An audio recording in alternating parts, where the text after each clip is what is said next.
Hi everyone, welcome to another edition of Facebook Live Q&A, hashtag Ask Jim. We're up to episode 15, can you believe it? They're still watching. They're still watching, and I thought I was going to get fired after the first one, so we're still here 14 weeks later, which is good. Yeah, well, I thought you were too. Yeah, exactly right. So we're still going, which is good. If it's your first time watching the Q&A, we welcome you aboard. Basically in this, ask us anything you would like at all. We do have business questions, but as you know, Jim likes a bit more of the offbeat questions. Yeah. And I usually give my prize to somebody who asks a non-business question. It's a bit more fun. that's correct, yeah. People put a lot of thought into their questions. We do appreciate our business, but it's generally something a bit different, which Jim does like, and that's generally what gets the book. So we'll just show them there. 2 books on offer for the favourite question or comment of Jim. That one there is the one Jim will award, and I'll probably give that one. I generally give mine to more of the business one, and Jim goes for the one that's a bit more off-centre. So he loves history, science, he loves Mr. Burns, and if anyone wants to preview, Hank Scorpio as well from The Simpsons. So tonight we are cross-posting on various platforms, so thank you to the divisionals who allowed us to do that. I know diggers and building inspections, so welcome to those guys, dog wash, cleaning, mowing, and the various pages, welcome. If you leave a comment or question in those pages, we can't see them because of the cross-posting and due to the way Facebook works. So head over to the Jim's Group page, leave your comment in there, and I can see it and hopefully get to it. We had a lot of questions and comments left on the other pages last week. We had I've got around 15 here lined up from last week, so we'll try and fly through as many as we can. And if you do leave them here tonight, I'll try and get to them as much as possible. And we have a special guest coming on. We later. do, and I've got it written down here. So special guest, we do. I won't tell you too much about him. He'll come on around 7:40, 7:45. He is accelerated very quickly. I think he's been in total of 4 years in his Jim's journey, but he's gone from franchisee to having 60 franchisees underneath him as a franchisor within the space of 4 years. And doing well. And he's doing really, really well. And that's a great story as well. So we'll get him in around then. And a bit of history as well. I didn't know before he was telling me with laser tag. So we'll get a bit more into that as well, which is quite interesting. And just a reminder that the hashtag Jim's logo comp is going on still. So head over to jims.net. There's a logo comp tab on there. Go nuts with our generator. And as we always do, I want to show you 6 entries to Jim. He hasn't seen any of these. So I'll just show you some of the entries that are still going. That ends June 30. And always use that hashtag Jim's logo comp. So this was one of the entries I picked out during the week, which was Jim's Beam. Jim's Beam. That was a very obvious one, but that's been sitting there for ages and we haven't had it. So we obviously know that Jim doesn't drink alcohol, but Jim's Beam, if you ever want to do anything, come and reach out. We'll do some white labelling with you.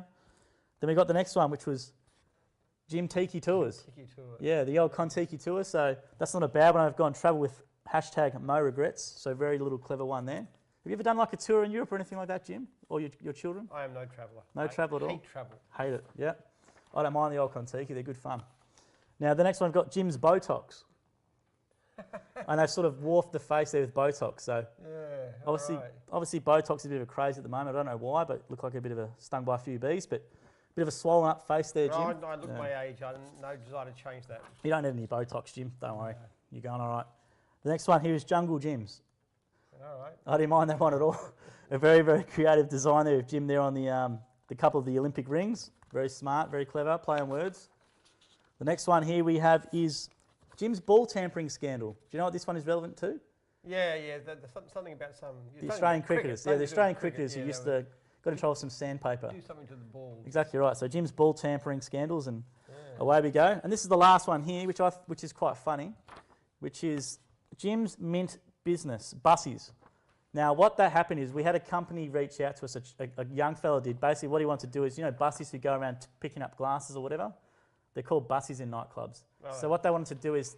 Not having been in a nightclub, I'm not really... Sorry, I should have made that assumption. But what they basically wanted to do is bussies generally wear plain black shirts, so they can't be seen. So what they wanted to do is have a bit of fun and actually jazz it up a bit with using the Jim's logo. So Jim's bussies, and they had that there, 1-800 I work here. So hopefully they use that. And as I say to anyone, if you do have any sort of like Jim's racing teams or drifting cars or whatever, which I have been seeing getting around, make sure you send them to us and we'll try and feature on the social pages.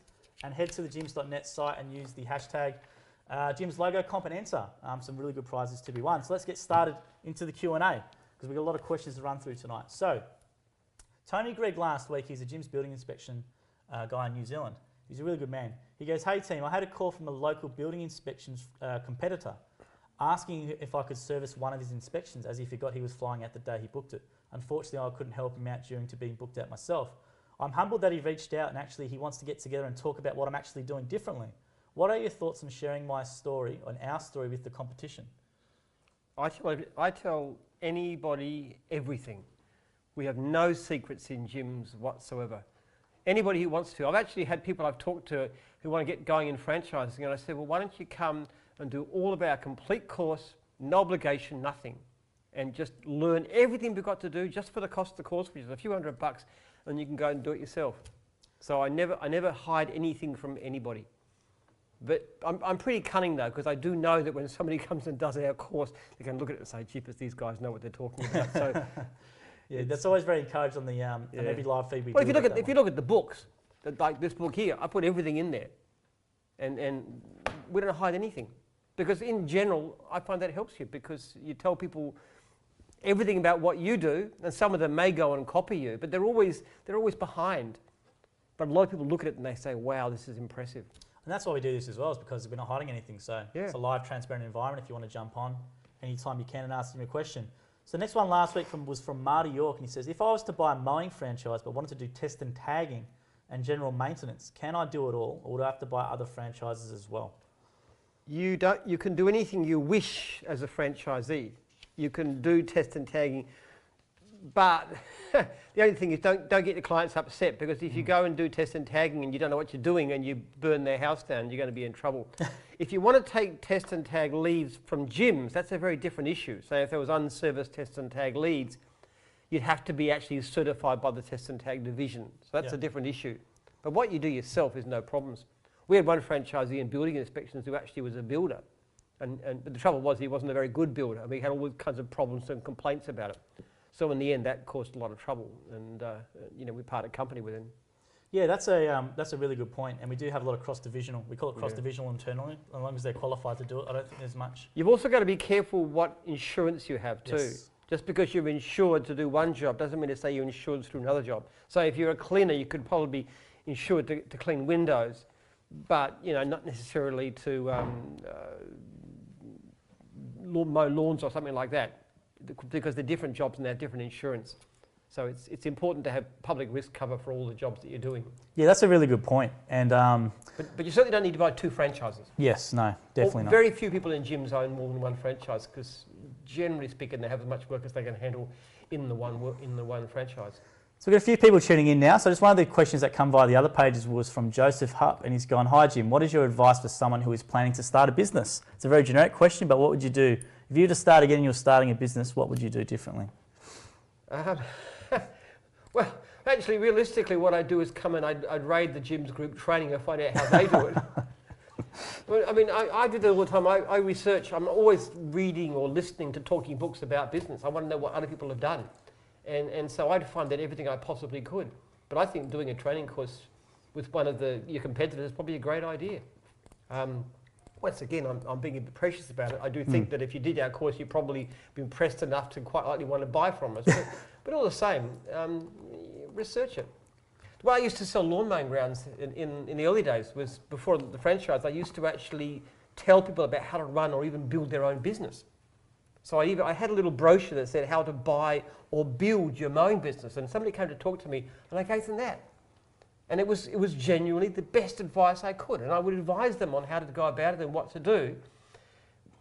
And some of them, took that advice and went and did it, but more people just actually used to buy from me because I showed my credibility. Yeah, by being authentic and transparent and actually not. But success in business, it's not that difficult really.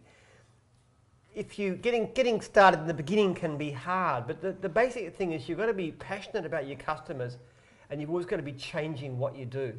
So looking at whatever I'm doing now, how can I do it better? How can I do it faster?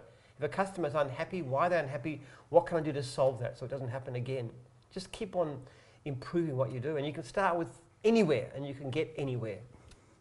Some good advice there, and that's a really good little question to kick things off. So someone called Winky goes, "Who's the blow-up guy behind you?" And I think he's referring to the big gym, which I think we stole from Stuart's office. But I think there's a couple of them running around. One of them sits in the lecture theatre and training, and one of them's in Stuart's office, who's coming on later tonight. I don't even know who did those actually. No, we're trying to find it out because we'd love to actually produce them at maybe a smaller level or something like that. Thought garden gnomes, we have the garden gym instead. A garden gym, exactly right. Yeah. So if anyone knows anyone, definitely feel free to leave your details here. So there's a few people tuning in now, so welcome into everyone. We've got 66 people at the live feed at the moment, which is great. So I'll just run through some of the comments that have been left in here. So Caleb's tuned in, said nice setup and graphics, you guys. Thanks for that. Josh is tuned in again. Hi, Jim and Joel. Josh is down in Tassie. Josh. Ismet's tuned in. Good evening, Josh, very embarrassing. Josh. What's happened? It's pronounced Josh, and you think it's Joshua, but that's actually it's a lady. It is a lady, yes. And so I made the mistake of putting she, and she corrected me. So I know now that Josh is a woman. So that's it. One of our Tasmanian franchisors. I think she moved from New South Wales down to Tassie and does cleaning. Right, So I'm sorry about that. Ismet's tuned in. Ismet tunes in all the time. Welcome to Ismet. David's gone. This is awesome, Jim and Joel. Thanks, Dave, for that nice comment. Dale's gone. Yeah, can't Jim. So that's a good thing. Jim's Meaning's tuned in again. Amazing. And we've got Grant here has gone with a question. So let's read this one out. Hi guys, I'm only pretty recently new to all these live feeds, and this question has probably been asked 1,000 times. I would like to know what it was that inspired you to start the Jim's franchises. Well, it wasn't so much inspiration as desperation. I was building up and selling lawn mowing grounds, had a nice little business, got myself out of debt, managed to buy a house, and then I was happy to keep on going in that little business, and then VIP came in from Adelaide. And this is a franchise. They had 250 franchisees. And they terrified me. I tried to join with them. I actually said to them, hey, I'll just help to build up VIP in Melbourne. Okay. And they said, no, thanks. So I thought, well, look, if I don't try and compete with these guys, they'll kill me. That was my motivation. Right. But the thing is, too, I had thought about franchising, but what I couldn't see at the time was the benefit to the franchisee. I could see why they want me to build their business, but what I couldn't see is why they want to keep on paying me fees once their business was built. And the VIP sort of showed, hey, there was some point to it. You have regular meetings, and you have, you can look after each other. If somebody breaks a leg or something, which is important. If you're mowing lawns and you break a leg, you're off for 6 weeks. Your client base is gone. So I could see the benefits, but then I thought, okay, but I reckon I can make something that'll work even better for my franchisees. So that was all there was. And at that time, somebody asked me how many franchisees I might have one day, and I said, maybe if it goes well, 100. So I had no idea what I was doing. I was just trying to resist a major competitor. So good. That's a good question. Thanks to them. That's a good one, Grant. And even the stuff about the VIP stuff, that's something that a lot of people might not know. So we'll run down here. So Jim's Meaning's gone. You almost done the Stepmates podcast. Rest in peace, Stepmates podcast. They're the ones who done that video back in the day.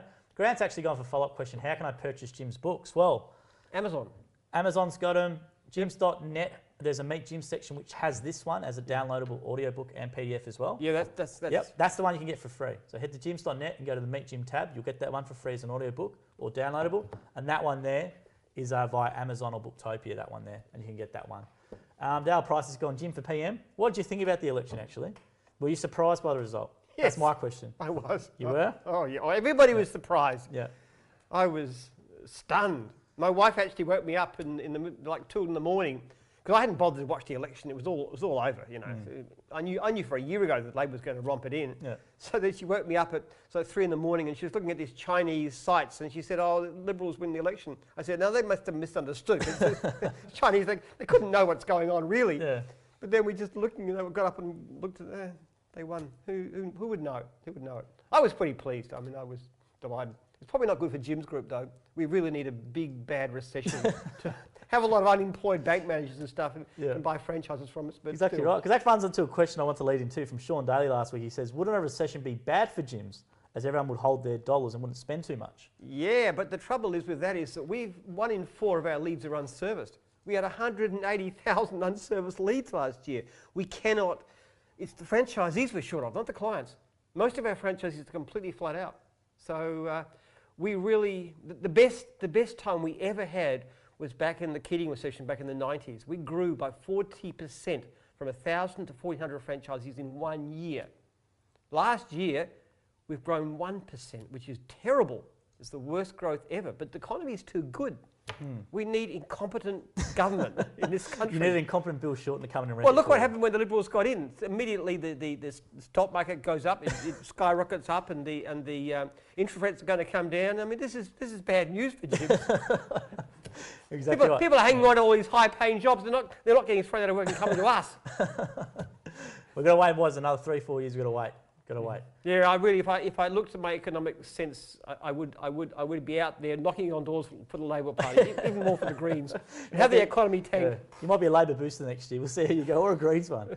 So I'll run down a few. There's around 60 people tuning in, which is great. Give us a like, comment, share. Let us know you're here. Haydar's tuned in again. Now, Haydar, we done a great interview out at Jim's Cleaning yesterday. We done 4 or 5 hours of interviews with Haydar, Ali and Bill as well.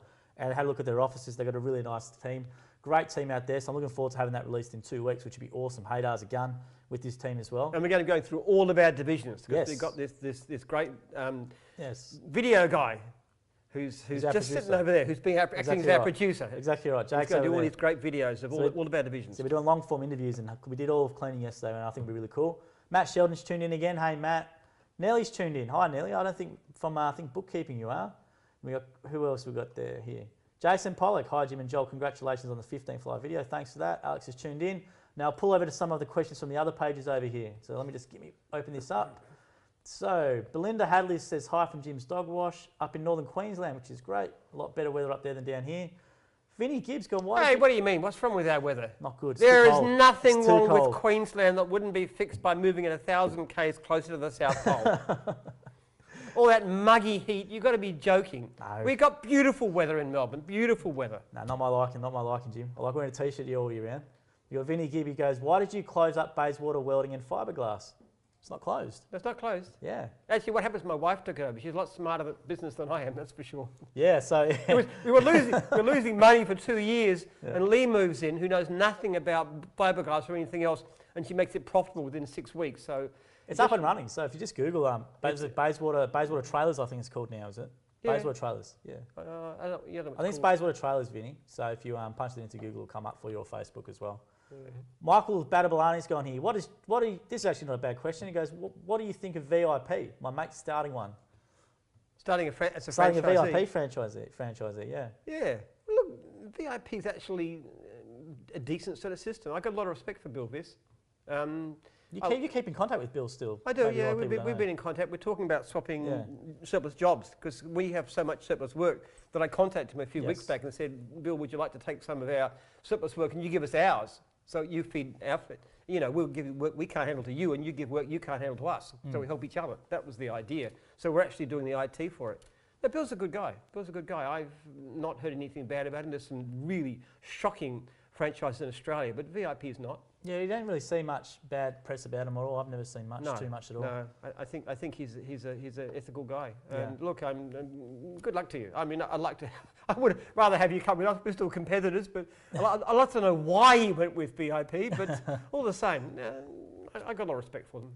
So there you go, Michael. Nice transparency and honesty there from Jim. And he says if he likes them, go for it.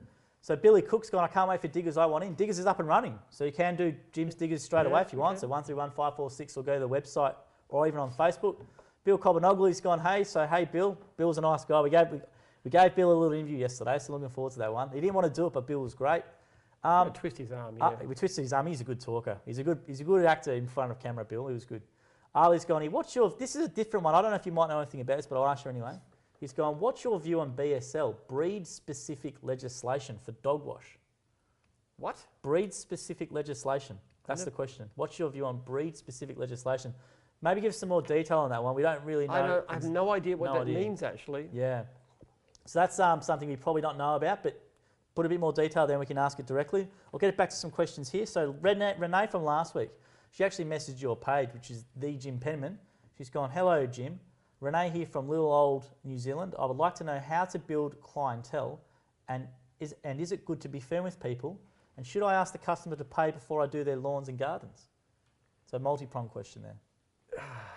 So you're talking about starting out as an independent? Yeah, she's as an independent. So she's saying, how do I build a clientele? And is it good to be firm with people? And should she ask them to pay before she actually does the service for them? Okay, well, there's a lot of questions. How do you build a clientele? One thing we do in gyms is we actually have people go out and offer free services as a demo. So you go and you find somebody, friend, relative, neighbour, anybody you know, and say, can I do your lawns or whatever for nothing, just to show myself, okay? When you start giving people jobs, what we actually do in gyms is we pay them to do that. So that gives them an income at the beginning. But it's actually a very effective way of building your business. Of course, there's normal marketing methods like, you've got to have get a web page done, social media, get a Google AdWords. Local Google ads are quite good too, so you get into that one. When you're asking about, no, don't ask people to pay in advance because it gets very suspicious. They don't know who you are. what you do is you do the job and then you ask for the money. The point of it is 99% of clients are pretty decent. I had very few bad debts when I was mowing lawns, and I did that 15 years. You know, maybe 1%, bad debt, something like that. Very, very little. So definitely don't ask money up front. And just do great service. Really, just do incredible service. The idea is you've got to amaze your clients. Make them really, really happy, delighted. I keep on saying it, I'm like a broken record, aren't I? But it's the secret of everything. It's the secret of business. It's the secret of franchising. It doesn't matter what you're doing. If you want, what you want is your clients to be saying, wow, that is amazing. That is fantastic. Little simple things like, one of the easiest way to amaze a client is just simply return their call fast. When we get a lead going to a franchisee, if they ring back really, really quickly, almost where the client just puts their phone down, it rings and there's the franchisee on the phone, they're so impressed and the conversion rate is sky high. So it's that. And then obviously you turn up when you say you will, give a couple of hours leeway, ask what they're going to do, give a reasonable price, don't be cheap, no need to be cheap. If you give great service, you don't need to charge too little. And then just do an amazing job and make sure the client is completely happy. And have high standards yourself. You shouldn't need the client to tell you the job is good. You should know it's good. I had one franchisee today who was getting complaints about quality of work. And he said, well, the customer wasn't there for me to check on them. And I said, well, you shouldn't need the customer to look. You should know what's a great job. And he's had about 3 complaints, similar kind of things about jobs not quite right, just in recent times. And I said, you've got to raise your standards. You've got to get to the stage where the clients, all I ever used to do with my clients, I would show them the job, but not to check it was good, because I knew it was brilliant, just so I could be proud. They could have a look at it and they, oh wow, that's fantastic. So there you go, Renee. That's some great business advice from the man himself to start it. Grab a copy of this book. Yeah, that's for free. That's basically for free. You can get a free download. Read that. And it's all in there. It's all in there, Renee. And that's somebody who started mowing lawns with no money, deeply in debt, $24. So that's all my secrets, all there. There you go, Renee. Thanks for that question as well. So Jim's Maming's gone, I'll see if I know anyone. Very clever. Linton's gone, which division has the most unserviced leads?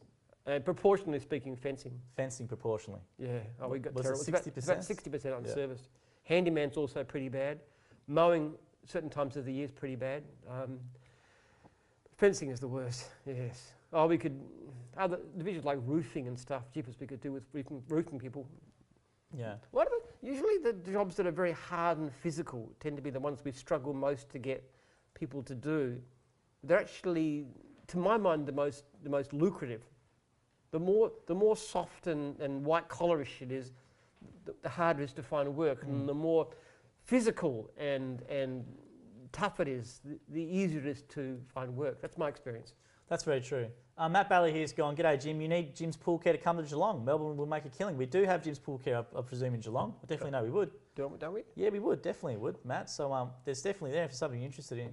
The trouble is we're in a lot of places, but we can't always provide the service. That's the problem. That might be we the don't case have with that one. enough franchisees to do them. So Sharon DeLeon, here's something a good question. I met Sharon yesterday. She's a lovely lady at Jim's Cleaning. She's gone, hi Jim and Joel, can't stay long tonight, but I'll still watch the whole video later. But as Jim is a history buff, I wanted to ask the following question. Churchill or Roosevelt? Oh, Churchill. Churchill was amazing. I'm a huge fan of Churchill. I just finished reading his latest biography. It's called The Last Line, I think, which is a fantastic, actually when I say reading, listening to, he was an amazing man. I mean, what Churchill faced in 1940, you look back and we won, let's face it, we won, but at that time it didn't look like that. He had the whole of Europe either on his side or completely conquered. He was just, and Britain was by itself. And Hitler expected England to give in. The Americans were neutral, they weren't going to join in. It was incredible odds. The Battle of Britain and stuff, it was so close. And I think, seriously, if Churchill had had an accident and had died up to that stage, quite likely that would have, the British would have made peace. There wasn't a lot of backbone, and he was one of the greatest orators ever. We shall fight them in the beaches. That's an amazing thing. It still makes me so emotional just to hear that speech. What an amazing guy he was. That's a great question. Love Churchill. Great question, Sharon. You can see the types of questions you should be asking guys for the books. So G. Casey's tuned in there and said, hi, Jim and Joel from Georgine and Leon in Brisbane. So a lot of Queenslanders tuning in tonight, which is great. If you are watching, give us a like, comment, share, question. I'll try and get to as many as we can. Let us know you're here. We do appreciate the support. I'll get to one question here left last week. Jacqueline Taylor went, I would like Jim to let us know what was the funniest franchise idea he's ever been pitched? Because people would obviously pitch you stuff sometimes. What's the funniest one you've ever been pitched? I don't know how funny you'd... Most sensible divisions are reasonably... I can't say I've ever packed myself laughing. The funniest one I've ever been shown is Jim's Hitmen. I love that one. But that was actually... That was a shirt at a conference, wasn't it? That was a competition at the conference, and they had these white... They were really well done with these white wind cheaters with little black gun in it. And it was something about we plug them for you or something like that. So that was a good one. Yeah. I like that one. There you go. We do get a lot of people saying, "Oh, I've got an idea for a division," but people think that they come. Here's a question for you. This is Grant says, Joel, what inspired you to become involved with Jim's? I'll say what Jim said before: desperation. I moved up from the country, and I had a mate who was working here 2 days a week as a law clerk, and he was moving back to Warrnambool. So I said I needed a job. He says, "I'll just call Jim's. They're always looking for people." So I called 3 times. I then ended up doing 2 days a week in the legal and documents team, and here I am. So nothing inspired me at all. It was desperation, being a poor uni student and sick of eating meagering. But the good thing about Jim's, it's small enough so the talent shows. Because Joel started working in the documents, and then he went to help Yadrin in insurance, knowing nothing about insurance. I had no idea. And I used to just wander in there all the time. And Joel had all these great ideas about marketing and websites and this kind of stuff too. So I thought this bloke's got something. So later on, when we needed a bigger role at national office, he's moved into it. So he's now kind of like one of the top people in the company, and a big part of our growth. It's been good. It's been interesting. If you asked me that many years ago if I'd be doing this, I would have no idea. So well, it's a bit like me starting doing gardening as a student job, isn't it? You don't know exactly where right. things will lead to. Exactly right. I think the main thing is give it a go. So especially the new tasks, especially being thrown into different areas where you've got no idea, you just give it 100%, and then you'll learn a lot of new skills, and away you go. The good thing about a small company is that you don't get overlooked. That's true. You know, we've had people, girls come from the call centre, and you know, one of them is just she's appointed to one of our divisional managers within Jim's. Unfortunately, she's just decided to quit and go overseas. But so we've gone to the call centre and said, who have you got who can replace this wonderful wonderful Hannah? But we keep rating their staff. We won't be too happy with this, but no, they don't. It's gives them some sort of sense of progress. It means that the call centre's not a dead-end job. So Jill's wonderful that way. Yeah, definitely. We've got another question here. Thanks for that question. Brennan's gone here. How do you think Jim's Diggers would go in a town like Nowra, South Coast in New South Wales? Depends on the population, I guess. Yeah. Really. I think talk to the franchisor and see what unserviced work there is as well. So you get a bit of an indication. You can ask around. And so that's not a bad one. Just 131546 will go to the Jim's Diggers website and lodge an inquiry. Just talk to the regional franchisor, and they'll give you the one that's in the area. And that's we keep a list of every unserviced lead. Yes. So if somebody wants to, like somebody inquires about a franchise, how much work is there? So I just shoot them the unserviced leads list for the last 2 months, say, so this is what we've got available. I did that just yesterday. Yeah. Somebody inquired about how much work, so I showed them. He says there's around 35,000 people in Nowra. That's what he says, 35,000 people. People? Yeah. Population of Nowra South. Yeah, that's about, what, 10,000 households. I'm not sure exactly how they would go. Would there be enough? I mean, are there towns nearby that you could go to as well? Yeah, that's probably the thing. The towns nearby next to Nowra South or wherever it is. I'd be careful about just trying to do a business out of a town with 10,000 households. I think that'd be a little bit dicey. If it was something like cleaning or mowing, it'd be different. But Diggers is more of a challenge. Yeah. Thanks for that question. That's a really good one. Nice question here from Hayden Knowles. When can we see GoBlitz working properly? Everyone is sick of high pages. Yes. Well, we're still only giving away a fraction of our unserviced leads yet. We're still trying to sign up contractors. Yeah. The problem we have is that it's very hard to get people who do the same quality of work as our franchisees. So, and look, we're not happy with some of our franchisees, that's for sure. But there's like 2.5 times more likely to get a poor rating from independent as from one of our guys. Yep. So it's kind of, we need more contractors, but we want the good ones. We don't want the people who just don't bother to turn up or do lousy work, because it doesn't help us at all. That's definitely been a problem, and you do see the difference in the star rating, as you said. There's a massive difference at the moment. So, yeah. Our guys are, far less likely to get a bad comment. Still some of them do, but yeah, it's very discouraging. I go through the complaints every day and I look at this and I see the Go Blitz ones in there, didn't ring them back and you know, this kind of stuff, and it just bugs me. We'll give them a bit of a chance, but we're going to kick a lot off too, which is hard. We've got to have service. Yeah, that's exactly right. But it's going there, so if you want to register, anyone wants to register, you can go to that site. Actually, it's being renamed as Jim's Plus, for those who haven't heard. So shortly we'll have,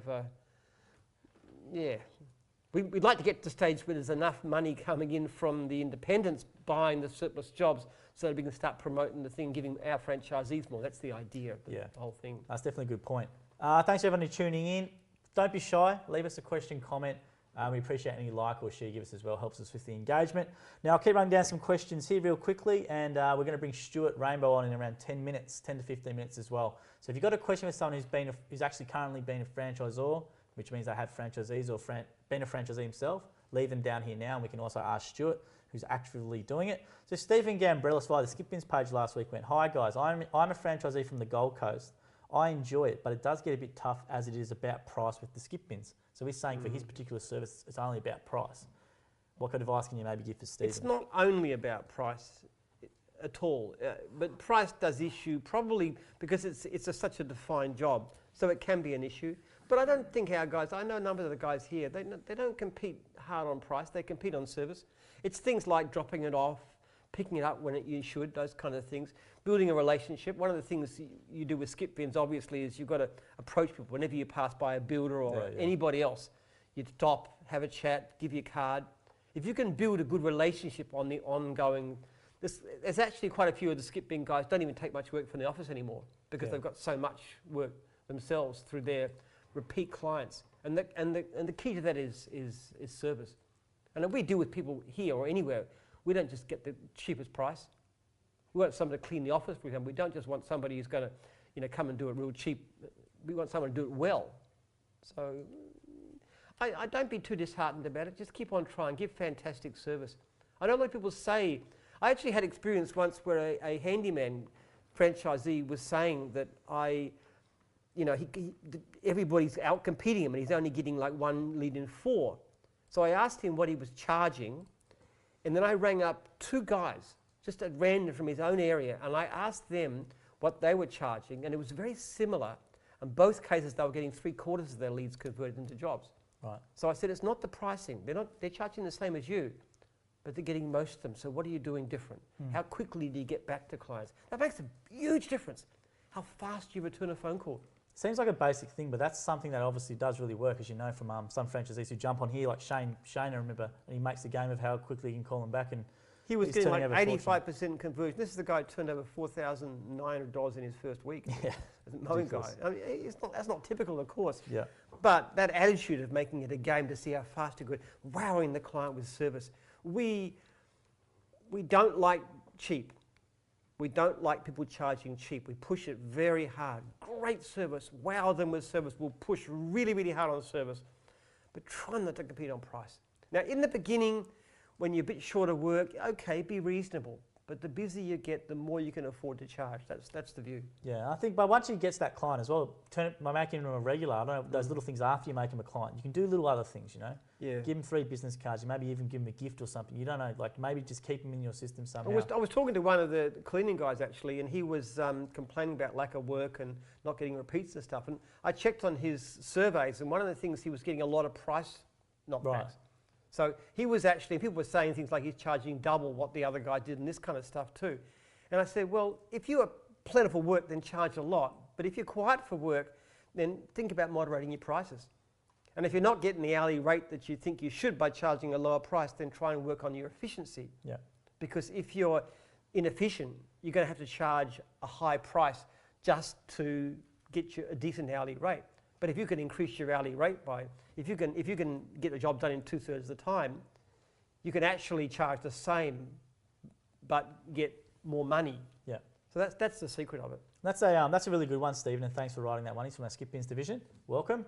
So Grant here's gone, does Jim like pineapple on his pizza? Question mark. No, I do not. It doesn't belong in it. It's no good. I agree with you. No good. Yuck. Nah. My son for 12-year-olds. loves Hawaiian pizzas. What we do sometimes is we share a pizza. I get one which is like vegetarian and, you know, eggplant, all stuff, and he gets the other half, which is Hawaiian. And I don't want to touch his half. Nah, it's for little kids, that one. You need to grow up, I reckon, Grant. So next one here, Well, Rachel. maybe Grant doesn't like pineapple on his pizza. Well, I hope he doesn't. Maybe he's just doing it. Hope you don't, Grant.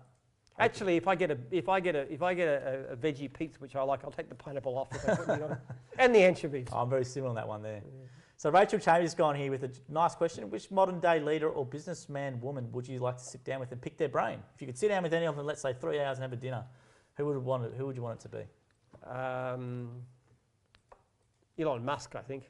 Elon Musk? Yeah, right. I really admire Elon Musk. Yeah. I don't know whether I'd be probably too awestruck to say much to him, but I just love that guy. I think what he's doing and is, you know, colonising Mars and the way he's done SpaceX. I was just there's a wonderful biography by Ashley Vance about Elon Musk and just the way they've brought rocketry down to Earth.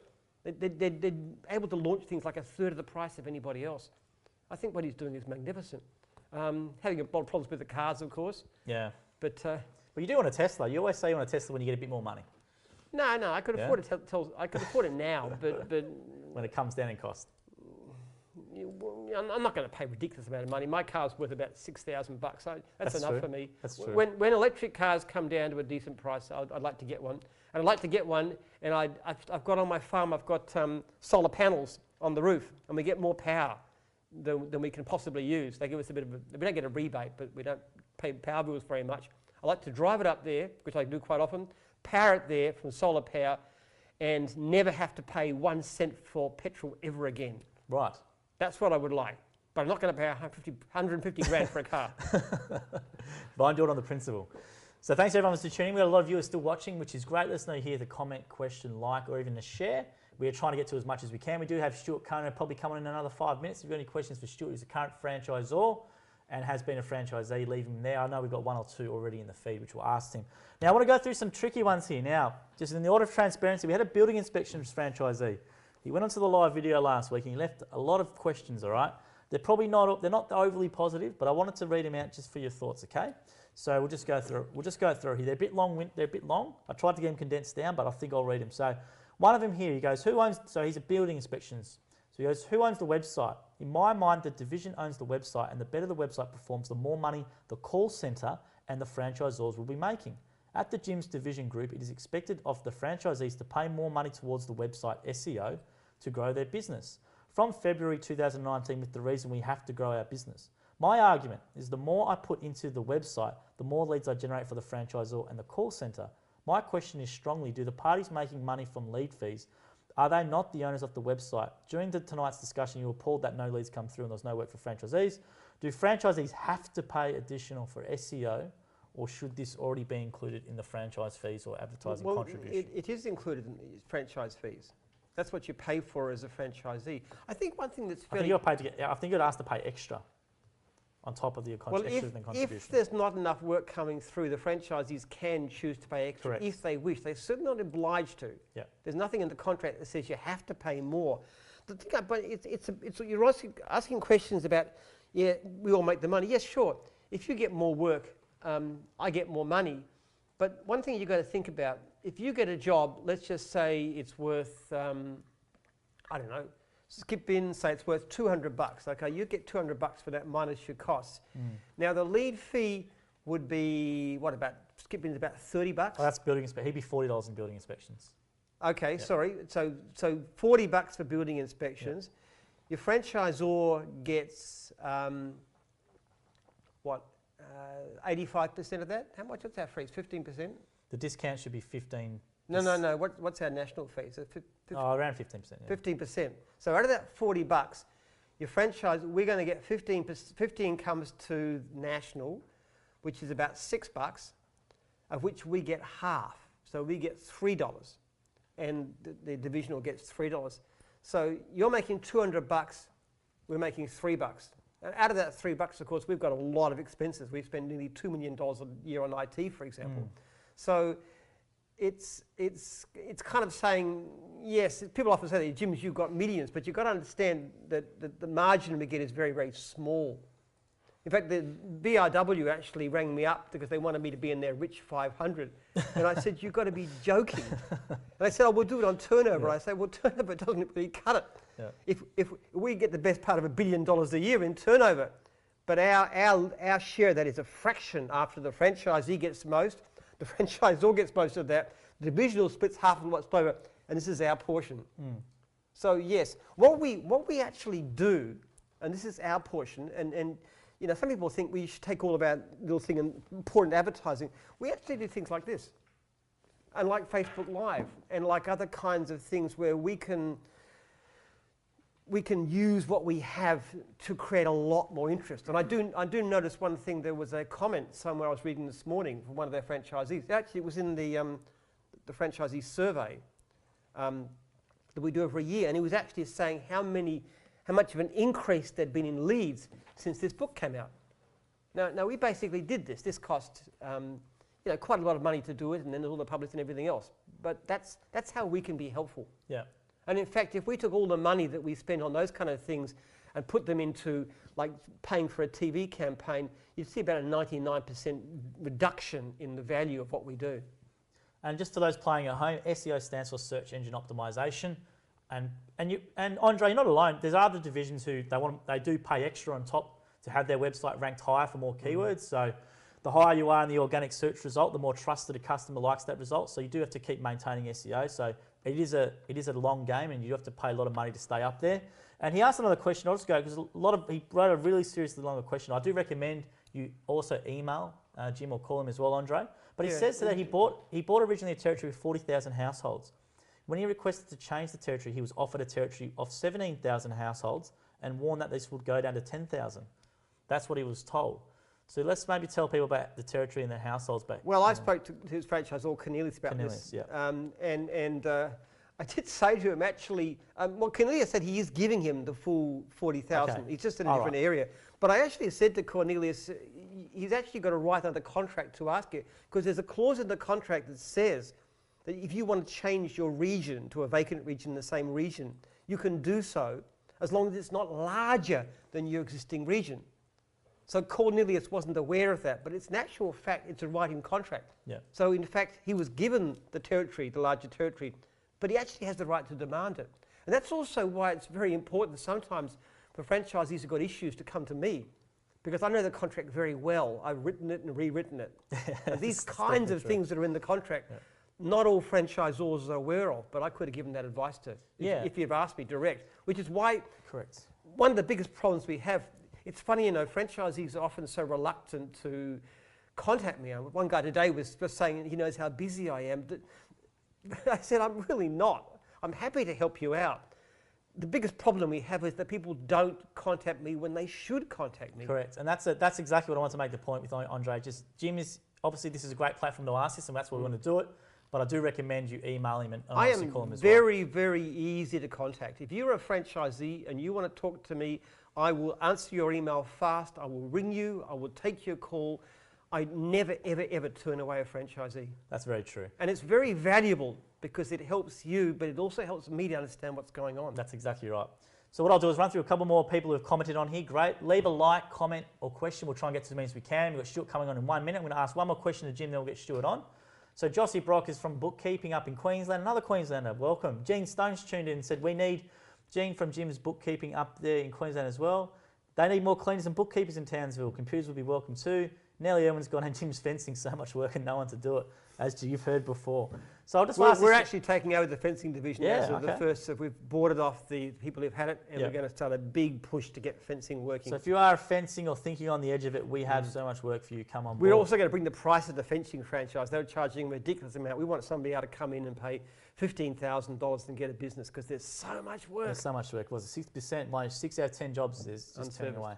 So Auntie has gone, how can you keep your franchises consistent? For example, when McDonald's started franchising, they had a lot of people buying from them and they had no standards of quality. How is Jim's any different, and how do you personally maintain it? Good question. Well, we try and select people from a start, and that's important. But the main thing we do is we monitor. We actually check for complaints, and we also survey customers, and about 30% respond to surveys. And I personally go through and check the surveys every day. And there's a system that Joel used to be involved in with compliance. True. That's part of the whole process, whereby if a franchisee gets to a certain level of complaints, they get a warning letter. And every time they get a complaint, the franchisor should talk to them.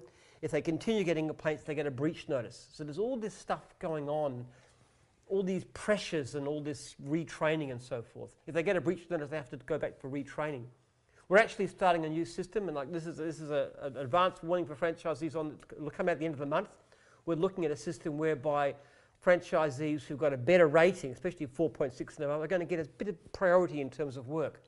So we're constantly working on ways to improve service. And in fact, we have seen complaints come down dramatically over the years. From pre-franchise days, like 100%, 100 leads, 100 complaints. Then as a franchisee, down to 5%, then down to 1.5%, then down to 1%. Latest figures, 0.75%. And my aim is over the next year, we've just put a full-time person on to coach franchisees on, and she's ringing up people every day to say, how can I help you to do better, and going through them. And I am determined to see our complaint rate drop in half over the next 12 months. Yeah, that's a really good question, and thanks for that one as well. Stuart, we'll get you over. So Stuart's in the background there. He's been waiting very patiently. We're going to get Stuart Rainbow on. So I'll pull a chair over here for Stuart. You want to No, Stuart can sit in between the middle there. All right. So Stuart is there. I've got some questions on here for Stuart. So just maybe a general introduction, Stuart, about who you are, how long you've been in gyms, and what you actually currently do in your role. Yeah, absolutely. Well, first of all, thanks for having me, Jim, Joel. So I'm now a franchisor with Jim's Melbourne, and still currently a franchisee, working franchisee. And I've been in the business now, I'm coming on to 4 years. So started off as a full-time franchisee. Yeah. I actually remember leaving that day, and I said to my wife, Beck, I said, I'm not going to be a franchisor. And here we are. Here we are. But you've gone pretty quick, because you went from in 4 years, is not that much of it sounds like a long time, but it's not really. You've gone from being a franchisee to now having got 60 franchisees you're responsible for under your banner now. Yeah, absolutely. Yeah, almost 60 franchisees. So it's been very quick, very enjoyable, every day is something new. I just love it. You don't know what's going to happen. Yeah. As soon as that phone rings, it's, it's game on. And I love the drama. You love the drama, yeah? Yeah, absolutely. Yeah. So it's great fun, and every day's a challenge. It's just, it's terrific. I enjoy working with people as well. So when you enjoy working with people, I think it makes your job a lot easier. That's the main thing, yeah. So what were you doing before gyms? I remember we were talking off camera before. You actually do maybe you want to tell before gyms, actually what were you doing? What were you running? Yeah, well, before I bought this business from Jim, I actually had another business from Jim, which was a Laser Strike back in the day, and that used to run on site at Mooroolbark. Used to run. That's when you go around with those guns and then and shoot them with the lasers. It's great. It's really fun. Yeah. We used to run it for all the training, the franchisors. I get into business because I enjoy them, but I'm not always very good at them. This guy did a much better job than I did. So, excuse me. Yeah, I did that for about 11 years. Yeah. And had a offer on the business, and sort of took the money and. Didn't know what to do then, didn't want to go back and work for someone, and I said, I'm going to go and speak to Jim. And then here you are. That's absolutely, here we are, yeah. So thanks everyone for tuning in. If you've got a question for Stuart, who's been a franchisee and franchisor, leave them in the comments here, I'll get to them. I've got two here which I'm going to go ready for you right now. So Grant's gone, Stuart, what was one of the hardest things you found starting up with gyms? Was it finding clientele, etc.? Yeah, no, for me personally it wasn't. I actually only started with 5 clients when I started. Right.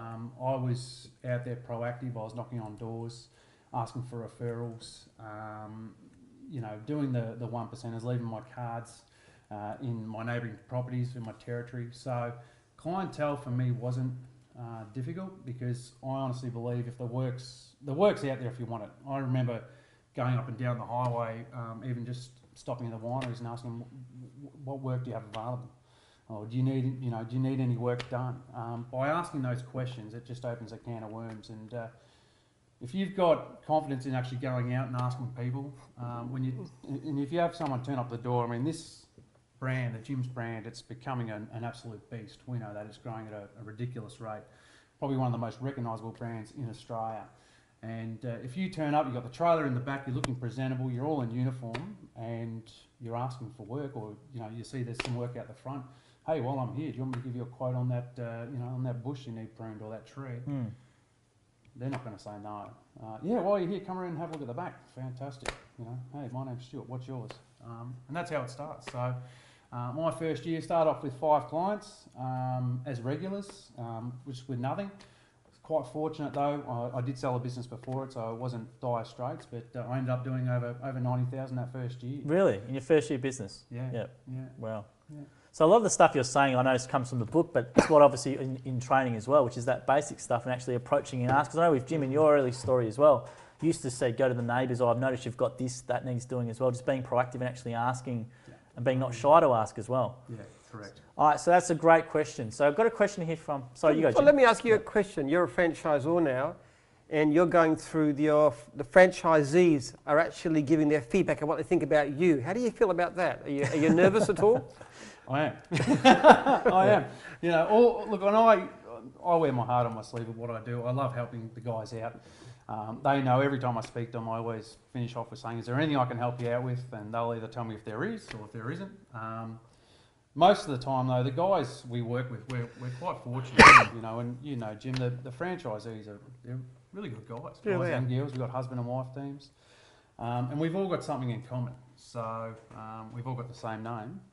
But, it's just they're normally a wonderful bunch of people. I think one of the hardest things I've found is, when you've got someone that you know is not going to be suited, right, turning them away. Yeah. That's the hardest thing. But, look, we're in the business of recruiting the best of the best. And that's what we've got to do if we want to keep growing. Well, Andy Stewart here has gone, to make 100K on average, how many, I don't know if that's revenue or profit, on average, how many hours a week would you work to make 100K? How many hours a week? Yeah. Well, normally I'd start about 8 o'clock in the morning at my first job, and I'd probably finish around sort of 3 o'clock in the afternoon. Don't like to do any more than that, especially if I've got a young family. I like to do the kids pick up, that sort of stuff.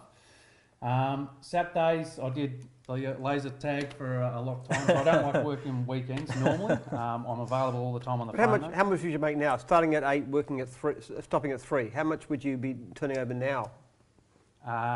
Turning over now, a lot more than 90 as a franchisor, absolutely. Maybe, a lot more. A lot more. Yeah, we won't go into the exact figure, but we'll just say a lot more, Andy. That's all right. A lot more. That's a great question. So I'll run into another one here from Colin Harper. He's gone, Stuart, have you had a situation where you commenced the job, then found you did not have the skill set for it? If so, what did you do? That's a really good question. Yeah, great question. Great question. One of the best things you can do with the clients is be honest. And it's happened before. If there's a job that you can't take on, you're just better off to say, listen, I'm not going to be one of those trades that tell you I'm going to come and turn up and do the job but not turn up. Or if you're not going to back yourself in, you're better off to say, what I can do is I'm going to find out if there's someone else who can actually do this job. This is a bit above me at the moment. I'm going to make a call to the call centre or speak to my franchisor, see if there's anyone that can come out and actually do the job for you. If you're honest and upfront with the clients, they're going to think, this is fantastic. At least this guy's not, not messing me around. Yeah. And that's what we want. Don't hide anything from the clients. The clients can smell if you're talking rubbish or not. Yeah. You're better off to be upfront and honest, and it's going to go a long way. The main thing is you've got to find somebody to do it, though. If you can follow up till you actually find somebody and introduce them, that's a lot stronger. Correct. What sometimes happens that gets clients upset is they say, somebody says they can't do it, and I see these complaints all the time, and then I'll find somebody, but nothing happens. So if you can follow up enough to make sure the client is looked after, that preserves your reputation. Otherwise, you can get a very bad survey from the client. Is that what you did back in the day, Jim? If you had a task that maybe back when you were doing the contracting, back in the early days, there might have been some things. What did you do? I can't remember knocking back a job, quite frankly. Right. He knew everything. You gave it a go. I don't know. Yeah. I just can't remember doing it. I mostly I was mowing lawns and stuff, but I'd go into grass that was over my head and I'd cut it clean. I can't remember not being able to do anything. Yeah. And if I didn't know how to do it, I'd usually find out and just work it out and go and do it, like pruning or something. But you'd stay there until you perfected it, though, wouldn't you? Until you were happy with the job, and then you would leave. Because I remember there's a story where you got out the little nail clippers for an edging or something, the little scissors. I remember reading a story when you want to do the edges perfectly. And you No. What happened was that in the early days, I couldn't do the edges properly. It used to frustrate me. So it was, and that's the story about how one of the first contractors I tried to buy a brush cutter. Yeah, there we are. Because that solved that problem. You can't do it because it would take you half an hour to do it with a pair of scissors, Yeah. with shears, and you can't charge that much. Right. But no, I was never happy with that. But nobody ever complained because nobody else could do it either. Yeah. But That's then a when great- I could do a job that nobody else could do properly and do the edges really perfectly, that really helped my business to go.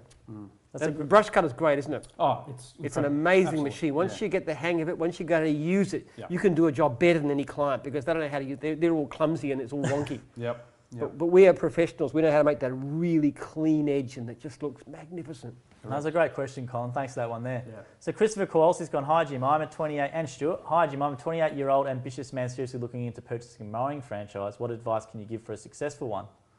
That's good for both of you guys. Well, So if you, yeah, you're looking at buying one, the first thing that you want to do is do your homework, and that whether it's gyms or anything else. In other words, get a list of every franchisee in the region and ring as many as you can. If you don't get that list with contact numbers, you don't touch it. And then you ring them. Now, I can actually say something to you which might seem a little bit...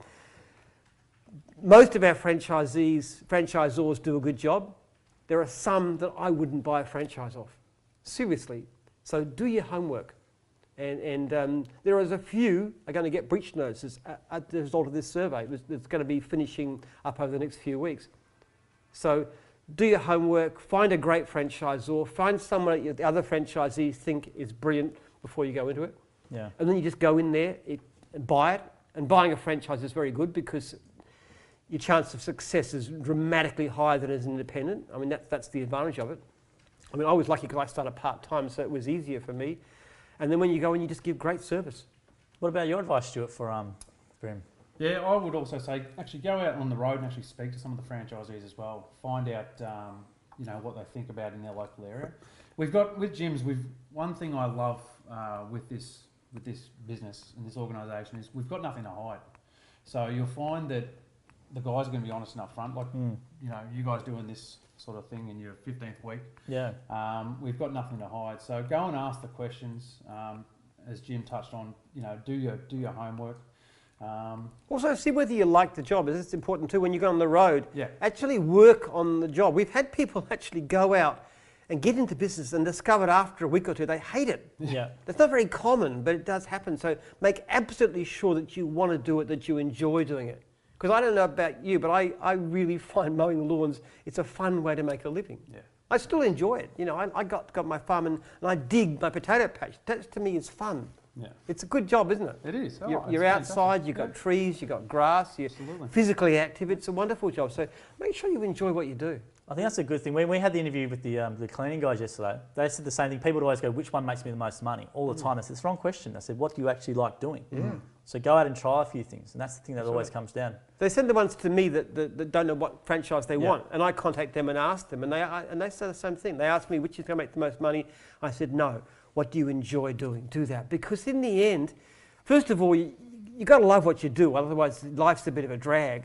Yeah. But secondly, you'll actually make more money doing what you love than you will doing something you don't particularly like doing. And that's a common thread from all these interviews we've been doing and from Jim sessions and with Stuart. It's the main thing. It's the passion first. They actually enjoy what they're doing, and the money's just the benefit. It does come, and it's good money, but the passion first, and then everything else seems I had to to go at carpet cleaning once, and I'm not knocking carpet cleaning as a business, but I hated it. I just didn't like the job. Yeah. I didn't like being inside. I just didn't like it. Eventually, I sold my machine and just went off and back to mowing. Yeah. That's a great question, and we hope if you actually want to do an inquiry, 131546, or via the mowing website, there'll be an inquiry form there, and then you can do a trial day and all that sort of stuff as the guys were recommending. So Sean Daly's going for a question for you guys here as well. Says, is working 10 plus hours days, 6 to 7 days a week worth the dollars, however much the money, or do you sacrifice the dollars for family time? So he's saying, should he work long hours for the money and then sacrifice family time, or should you work a bit less to have more family time? It's easy for me. I would never, ever sacrifice my family to No. anything. Yeah. There's yeah, a saying that goes, no other success can compensate for failure in the home, and I have never, ever, ever would sacrifice my family to business. No, correct. The first rule we have as well, your first in Yeah. our household is your family comes first, and then work. You know. But if you know what But you do, it's- yeah. you can make very good money without working ridiculous hours. Mm. I don't work ridiculous hours. I don't know how many hours a week I work. And my wife says I'm a workaholic. I think I'm lazy. But the fact of the matter is, I can't pick up my kids. Like I drove my kids to school this morning. I actually went and picked up my daughter from piano practice, and then I went out and had dinner with my family at our local pizza restaurant. And I only got back with 2 minutes to spare, which got people here a bit worried. But that's what I was doing. That's my day. Do you know, I got a franchisee, and at the moment, just on that, with your own time and choosing what you want to do with your hours, he's got 80 or 90 regulars, and he works 3 days a week. Wow. And he'll go fishing the other 2 days, but that's what he's happy to do. Yeah. You know, and the rest of the time he's with his family on the weekend. So it's a personal thing. I think one of the great things about having your own business too is it's flexible. Oh yeah. It's not 9 to 5. You don't go to a place and work there. You can do what you like. Yeah. So I'll be answering emails until 10 o'clock tonight and so forth, but that's fine. But I was doing other things that mattered during the day when I wanted to do them. And I find that a great way to live. I'll take calls, I'll take emails anytime, 7 days a week. I don't really mind. If anyone wants to contact me, they often contact me at the weekend. Franchisees will ring me at the weekend because they can't get onto their franchisor. And they want some help, and I say, okay, that's what you do. Yeah, well, I've been surprised when you rang me back. So what's your average? But that's fun. I love that. I love that kind of life. Yeah. I love the life that's mixed in. Yeah. And where there's no sharp distinction between business. And when I'm at home with my wife, we talk about business half the time anyway. So it's. So what's your average week actually look like now then? What's your actual week look like now in terms of hours, or in terms of like, do you ever watch your routine in the week now? Yeah, so Monday starts, right, and 9 o'clock, and the franchisees will know I call them. Yeah. And I call most of my franchisees weekly. Some of the guys that have been around for 10, 15, 17 years, don't always need to be speaking with them weekly, or I'll ask them how often do you want to hear from me, and they'll let me know, or contact me if there's any problems. But I'll start making calls, just check in with the guys, see if there's any issues or anything I need to know about. Yep. You know, touch base with them, and just sort of go from there. At the moment, I've got 3 young kids, so I've got a 6-year-old, a 4-year-old, and a 2-year-old. Wow. So still, we're almost out of nappies. Yeah. So my wife Beck, who also works in the call centre, we sort of rotation with days in and out. But I'm quite fortunate and quite blessed with this job because I can, work from home if I need be, or look after the kids. And we can rotate around in this crazy busy time of our lives. But, normally the week, once the phone rings, it's game on. You know, and Jim, you would know, once the emails start, you just, whatever comes up, you deal with it and move on. And it could deal with an inquiry from someone that's interested in joining the business. It could be from a complaint. It could be trying to... get Jim to see our point of view to get rid of a complaint. Maybe tell people about that. It doesn't always work, does it? No, it doesn't. So maybe tell people about that, how the complaints maybe work, how you have to escalate them to Jim and then you'll have to go with Jim. And maybe tell people a bit about that. Yeah. So what normally happens is, obviously the franchisee will receive a complaint either from a survey or, they'll ring the call centre. And then the franchisee will contact the franchisor, or the franchisor will contact the franchisee, and they will obviously give their opinion on the matters. Franchisor generally, and what I do is I'll actually contact the client for their opinion as well. The franchisor actually has to be, the man in the middle. They're the referee, really.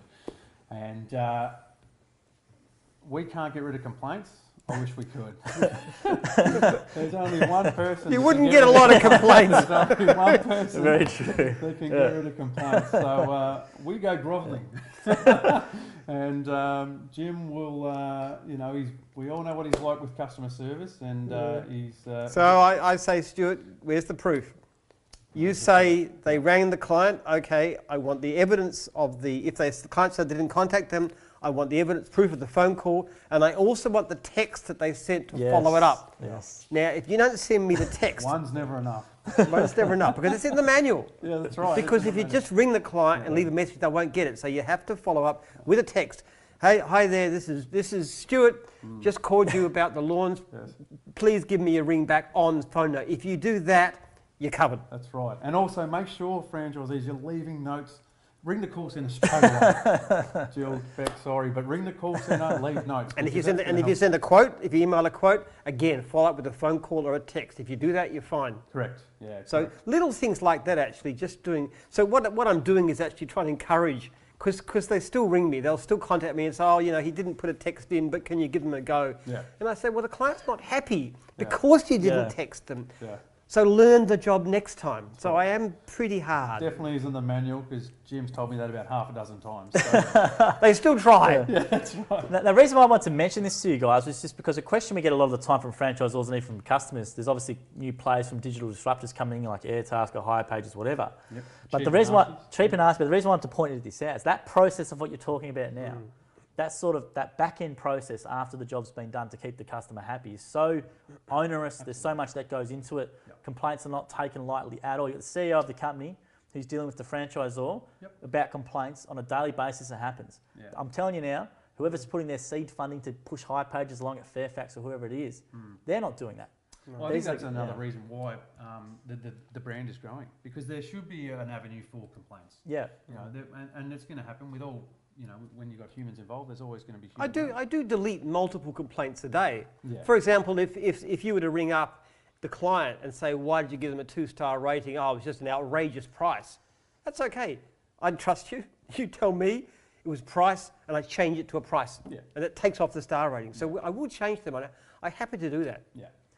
Yeah, and that's just why I want to hit on that again, because as I said, the post-sale process, if there is an issue, you've got the owner, CEO of the company, you've got Stuart Fruit, for example, as the franchisor, dealing with the customer and the franchisee to get everything sorted. So a question here, I'll run through, and thanks everyone for tuning in. There's still great viewers. Can I just say something about this? Franchisees often get very upset about complaints, and they often say to me, you're not really caring about me because you're stressing me by not refusing to delete this complaint. And I said, yes, but if I took off every complaint that a franchisee objected to, what would happen is they'd be happy, but the standard of service would go down, the leads would go down, and hundreds of franchisees will get stressed by not having enough income. And as we've tightened our levels of customer service, and as the complaint rate genuinely has dropped, so the volume of leads has increased. So the proportion of franchisees reporting good income has increased. So it's always easy to let the franchisee, and that's why in a sense the franchisors are softies, because you're close to your franchisees. Because you always want to keep them happy. Yeah. We love our franchisees. Yeah. But I've got to look at it from the point of view of the whole business, that if I start taking off complaints to keep franchisees happy, I know what's going to happen. Yeah. Service will drop, leads will drop, income will drop. And it's nothing more stressful than you can't feed your family or you can't pay your mortgage. That's stress. Absolutely. And complaints and surveys are always the hottest topic, I think. They're always the most conjecture around, and there's always proposals to get questions changed and everything else. But it's the same mantra, everything which Jim says is those standards. We can't have them dropping. No, correct. The one major thing that I don't like with the complaints is when you get a client that says, they've had a bad experience, and then they throw the whole gyms under the bus. They go, I'm never going to use gyms again.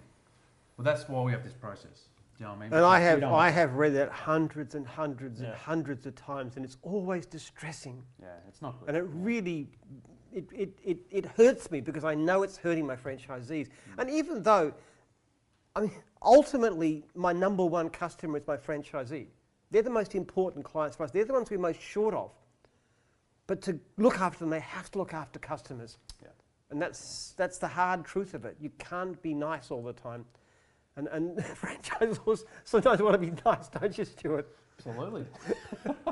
And he's going to get rated, and he's going to get an award of some kind. We hope. Gold. So. What do you give? A gold, platinum? Oh, it'd be nice. Is it diamond? Is it? You go for diamond? Yeah, I hope so. It'd be nice. Yeah. But what you're saying goes to the same for unserviced leads as well. Because if a customer tries to get a job through gyms and they can't, it's unserviced, they're not likely going to come back to us, which is why you've done the whole Go Blitz and the Now Gyms Plus sort of thing as well. Yeah. So I got a really savage comment from a client. He said, you're so arrogant that you're knocking back work. What's wrong with you? You don't know how to run a business. You're knocking me back as a client.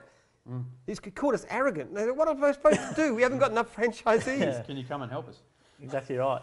So that's unserviced leads and that, but I just want to make that clear for the guys, and it's good to hear this because... and when the clients complain about it to me, I just say, well, how would you like a franchise? Because we've got so much work. That's very true. So I'll leave it with a question here. Exactly right, 131546, or the website. So Shane Charntram's gone, hey Jim, have you ever any thoughts on what your next book's going to be about? I'm writing a book right now about franchising, about all the scumbags in the franchising industry. And there's some real bad ones, and about why the law should be changed to protect franchisees.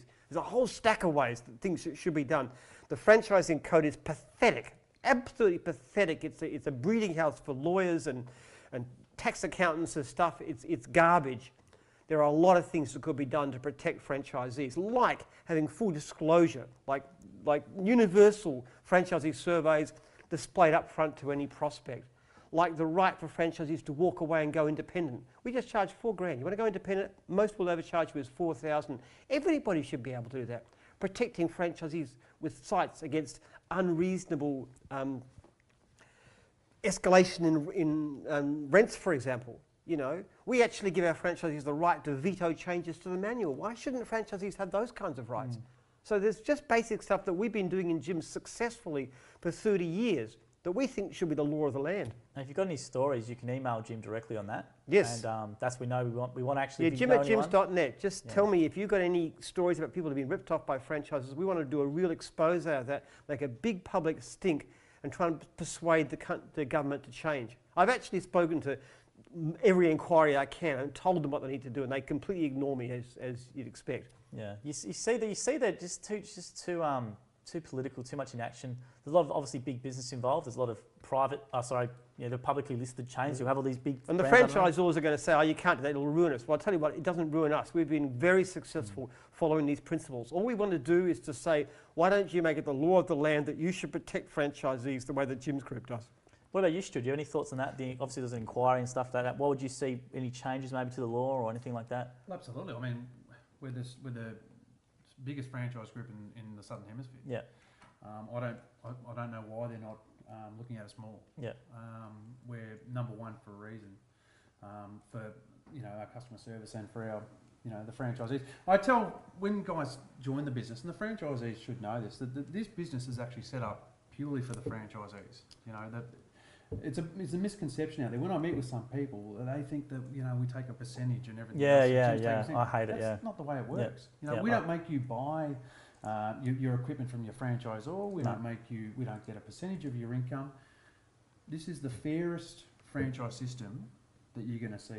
And I know there's a big thing going on at the moment with RFG, that sort of stuff. But whoever's doing the inquiries, they obviously need to take it seriously. But I imagine Jim's going to have some pull with it anyway. But yeah, I know that's a massive concern because I obviously read a lot of the social stuff. When the current affairs story come out of Jim, the same comment you would see these independents. Why pay someone else and make them rich? Go yourself independent. All this sort of stuff. But the data shows you're silly to go as an independent and start up by yourself rather than having a franchise. I'm not saying use gyms, but if it would be a franchise, if it's a good franchise system, they give you that much of a head start in business.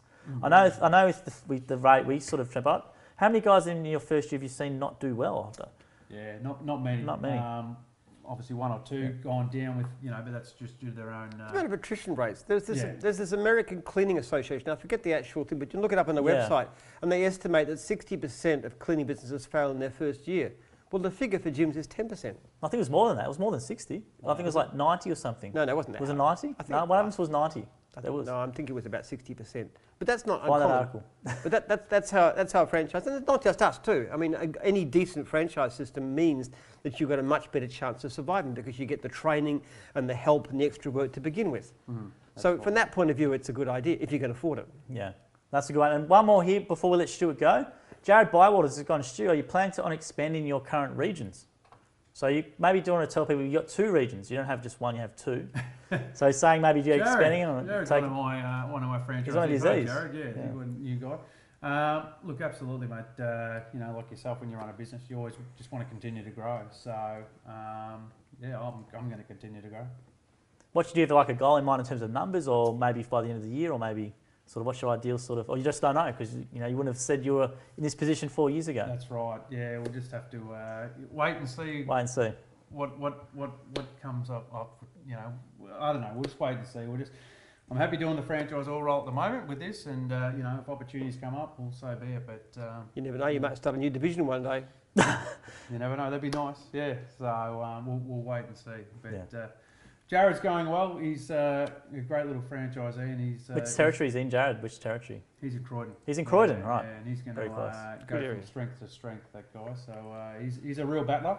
And I've backed him in a big way. So I wish you all the very best, Jared. That's cool. And thanks everyone for tuning in at the moment. So let's award these books now, Jim. So obviously we do it at the end of every show. Which one do you want to give this one to? Jim's Well, book. not surprising. I like the question about Churchill versus So that's Sharon. That's Sharon, that one. Okay. Yep. And there's a lot of good questions here. Yeah, Sharon.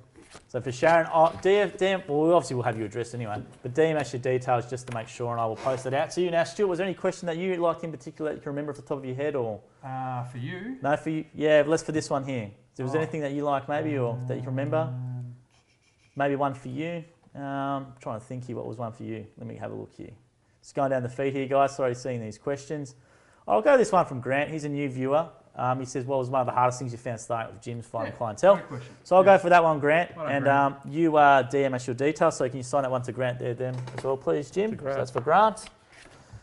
And we'll get that one out to you as we scroll down here. Oh, you've been tuning in regularly, Grant. Thanks for that comment. So thanks everyone for watching tonight. Thank you for Stuart for coming along. This was really good, actually. It was great to have a bit of different sort of, rather than just me and Jim all the time sort of going on. It's good to have someone else on here. If you want another franchisor or something on Division or whoever it else is, let us know in the comments. Like this, share it, leave your questions here. We got through a lot tonight, and next week we'll do it again, same time. Hashtag Jim's logo comp is still going. Head to gyms.net, use the logo generator. And also remember that Jim is on all the social channels. There's a lot of good advice on those. So if you go to the YouTube channel, punch in Jim's Group, there's a lot of series called Success in Business with Jim. It's an awesome video series. I highly recommend it. And also at the Jim Penman on Facebook, Instagram, and Twitter. And we also have, hopefully, the podcast, the Jim's Cast, going to be coming out this Friday. So we had a comment in there about making these available so franchisees can listen in their headphones.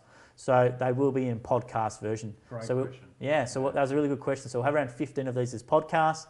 We'll also have a lot of the long form interviews that we do with the franchisors, for example, available as podcasts as well. But thank you for everyone for watching again. It was really, really good. And we hope to see you again next time from 7 o'clock Australian Eastern Standard Time via the Jim's Group page. Thanks again to Stuart, and thank you to Jim. It was really nice and different tonight, and we appreciate everyone for tuning in. So see you next time. See you next time.